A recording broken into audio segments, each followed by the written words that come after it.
आज कम से कम सवर्ण समाज की जो पीड़ा है उसे उठाने के लिए आपने इतना योगदान दिया।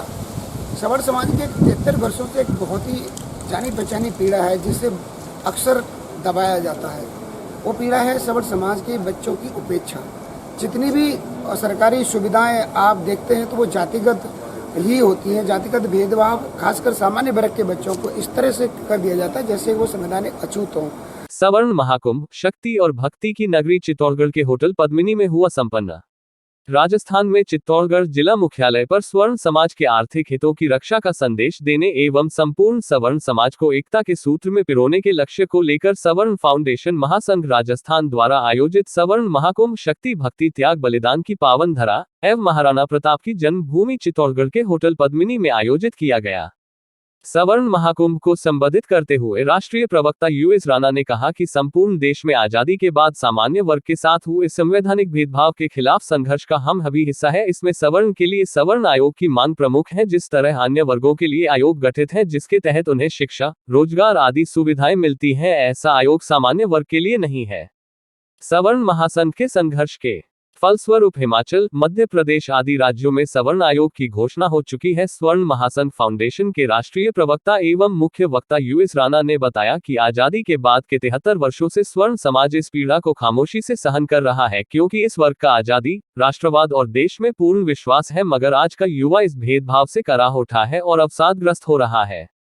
महासंघ के संस्थापक गजेंद्र त्रिपाठी ने कहा कि सवर्णों के आसपास की समस्याओं का मूल्यांकन कर समस्याओं को लिखने का प्रयास करें, तभी स्वर्ण समाज सशक्त और मजबूत होगा। जिनके पास तकनीक है, पैसा नहीं, जिनके पास पैसा है, तकनीक नहीं, दोनों को जोड़ दे तो एक रोजगार व्यवस्था बनेगी। समाज में शिक्षा और रोजगार पर कार्य करना आवश्यक है। हम सभी सवर्ण मजबूत और संगठित रहेंगे तो स्वर्ण आयोग भी बनेगा एवं स्वर्ण एक भी बनेगा। राष्ट्रीय अध्यक्ष ओपी सिंह, अंतर्राष्ट्रीय अध्यक्ष डॉक्टर दिनेश पुरोहित ने कहा कि आज देश में हिंदू त्योहारों को निशाना बनाया जा रहा है। राजस्थान, गुजरात, मध्य प्रदेश और गुजरात सहित अन्य राज्यों में रामनवमी के पावन पर्व पर निकाले जा रहे जुलूस रैलियों पर जिहादियों द्वारा जो पत्थरबाजी कर आगजनी की घटनाएं बढ़ी है वह दुर्भाग्यपूर्ण है। मुस्लिम समाज ऐसे दंगों की आग में हिंदुओं को जोकर डराने का काम कर रहा है। वहीं जहां जहां कांग्रेस सरकारें हैं वहां ऐसी घटनाएं ज्यादा हो रही है। करौली दंगे सोची समझी और सुनियोजित साजिश थी। राजस्थान में अशोक गहलोत सरकार द्वारा राजस्थान के कई जिलों में हिंदुओं के धार्मिक आयोजनों रैलियों पर धारा 144 की तलवार लटकाई जा रही है। हिंदू त्योहारों पर घरों व मंदिरों और चौराहों पर भगवा लगाने पर भी पाबंदियां लगाकर हिंदुओं की भावनाओं को आहत किया जा रहा है। वहीं दूसरी ओर रमजान के महीने में मुस्लिम बाहुल्य क्षेत्रों में बिजली कटौती नहीं किए जाने के आदेश जारी किए जा रहे हैं। देश में जहां जहां कांग्रेस की सरकारें हैं वहां हिंदुओं को दबाया जा रहा है। आने वाले चुनावों में जहां कांग्रेस की सरकारें हैं वहां के सभी हिंदू मिलकर हिंदू विरोधी कांग्रेस सरकार को उखाड़ फेंकेगी। राष्ट्रीय सचिव रश्मि त्रिवेदी, पेड़मैन के नाम से मशहूर निहाल सिंह, राष्ट्रीय उपाध्यक्ष राजेश भट्ट, दामोदर अग्रवाल, अखिल भारतीय क्षत्रिय महासभा के राजेश सिंह, प्रदेश महासचिव रश्मि सक्सेना, विजया पारीक ने भी विचार व्यक्त किए। सभी वक्ताओं ने अपने ओजस्वी उद्बोधन में सरकार से सवर्ण एक्ट की मांग रखी। साथ ही सरकार से मांग की है कि यदि स्वर्ण आयोग की मांग नहीं मानी गई तो राजस्थान में आंदोलन किया जाएगा।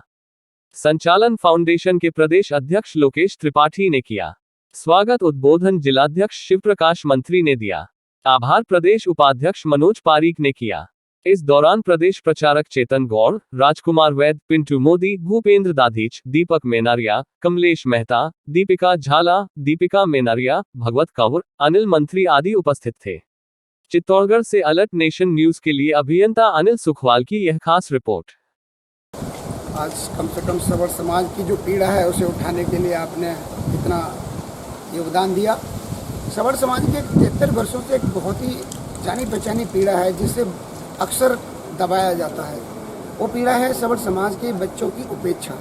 जितनी भी सरकारी सुविधाएं आप देखते हैं तो वो जातिगत ही होती हैं। जातिगत भेदभाव खासकर सामान्य वर्ग के बच्चों को इस तरह से कर दिया जाता है जैसे वो संवैधानिक अछूत हों।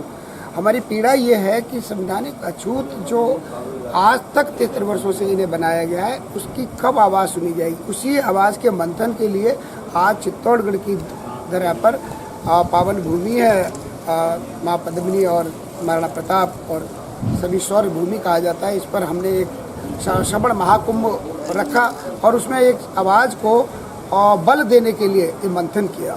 बल इस तरह से कि हम लोग एक मांग कर रहे हैं विशेष, वो मांग है सवर्ण आयोग की मांग। जिस तरह से देश में दलित आयोग है, पिछड़ा वर्ग आयोग है, अल्पसंख्यक आयोग है, तो एक इस वर्ग विशेष को छूता क्यों छोड़ दिया है? इस वर्ग की भी एक मांग है। उस मांग सिर्फ इतनी सी है कि जैसे अन्य आयोग हैं, इन लोगों के लिए भी एक आयोग बना दिया जाए, जिससे इनके भी बच्चे फीस से लेकर के, कोचिंग से लेकर के, रेल भाड़े तक की सुविधा प्राप्त कर सके। बस इतनी सी मांग है जिसे कई राज्यों ने मान भी लिया है और कुछ राज्य अभी भी इस बात को मान नहीं रहे। हम तो राज्यों क्या, हम तो केंद्र में ये कहना चाह रहे हैं कि केंद्र सरकार एक ऐसे आयोग का गठन करे जो कि सभी प्रांतों में भी निर्देशित करे और केंद्र में भी एक सवर्ण आयोग का गठन हो। इस तरह की हमारी एक मांग है। हमारा सबसे बड़ा उद्देश्य तो सवर्ण समाज को जोड़ना है।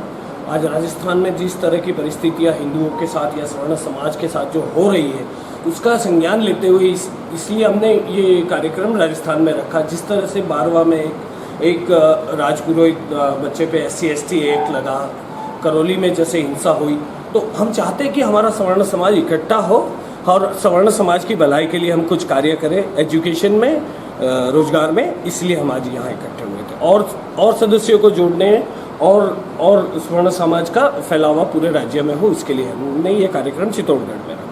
ऐसी एक्ट जो बना हुआ है, और उसी तरीके से सवर्ण समाज के लिए भी आपने कोई मांग रखी है कि हमने ऐसी एक्ट निरस्त करने की मांग रखी है। उसके साथ सवर्ण आयोग का गठन हो, जैसे पिछड़ा आयोग बना हुआ है, अल्पसंख्यक आयोग बना हुआ है। तो सवर्णों की चिंता कोई नहीं कर रहा। आज कोई भी पार्टी सवर्णों की चिंता नहीं कर रही है। तो हम चाहते हैं कि सवर्ण आयोग बने, सवर्ण आयोग का गठन हो और जल्द से जल्द हो। जिस तरीके से जिहादी लोग अब भी रामनवमी पे हमले हुए हैं, जैसे जुलूस निकल रहे थे, रैलियाँ निकल रही थी, इसको आप किस तरीके से देखते हैं? इसको, ये हिंदुस्तान में हिंदुओं को डराने का एक षड्यंत्र है। ये कहते तो हैं कि हम शांति दूत हैं, ये कहते तो हैं कि हमें मुसलमान को दबाया जा रहा है, हालांकि ये सरासर गलत है। आज हिंदुओं को दबाया जा रहा है। करौली में आप देखिए, और भी कई जगह रामनवमी में कई जगह पत्थरबाजी हुई है, गुजरात में भी हुई है। ये सिर्फ और सिर्फ हिंदुओं को डराने के लिए किया जा रहा है। मैं इसकी भर्त्सना करता हूँ और मैं चाहता हूँ कि सारे हिंदू संगठन इकट्ठा होकर इसका विरोध करें, इसका प्रतिकार करें। पैगंबर के नाम पर छुट्टी का ऐलान भी किया गया है, उसको आप किस तरीके से देखते हो?